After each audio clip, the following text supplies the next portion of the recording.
I could do this for writing a sequence. I could just list the terms. List the terms of the sequence. So from one of the previous problems I did, how about if I look at the last one we did, where we had 1/2, 1/4, 1/8, 1/16, 1/32. That's what that is. I just list them out.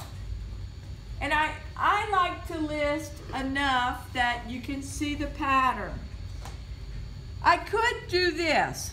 The second thing I could do is I could give an expression for the a sub n term. Give the expression for the a sub n term. So I could do this for this same problem.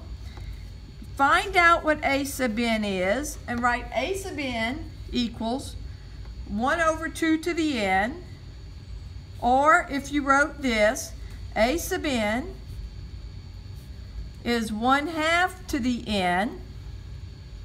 Now what you would do for that is you would also say what n is starting with. You would say this one, n is greater than or equal to 1. When we write this for sequences, n is understood to be an integer. So I'm gonna put that in black because what I'm writing in red would be what you would write if you're writing the sequence this way or this way. So here, n is understood to be an integer.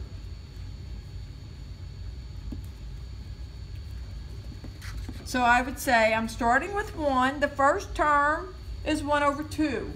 When n is 2, the second term is 1/2 to the second power, 1/4. When n is 3, the third term is 1/2 to the third power, is 1/8. I could do this. I could write it in braces. A brace, and then 1/2 to the n. If I saw it like this, personally, I would assume that n starts with 1, and again, n is an integer.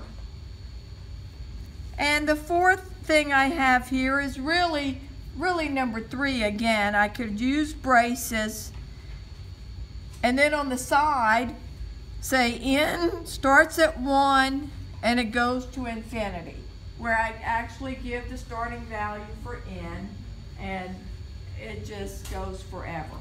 So those are ways you can write sequences.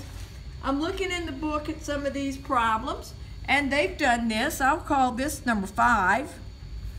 They've done this. Let's say for this problem, they said, okay, 1/2, 1/4, 1/8, 1/16, ... close the, they've written the list form within braces. So they're all the same thing, just different ways to write a sequence.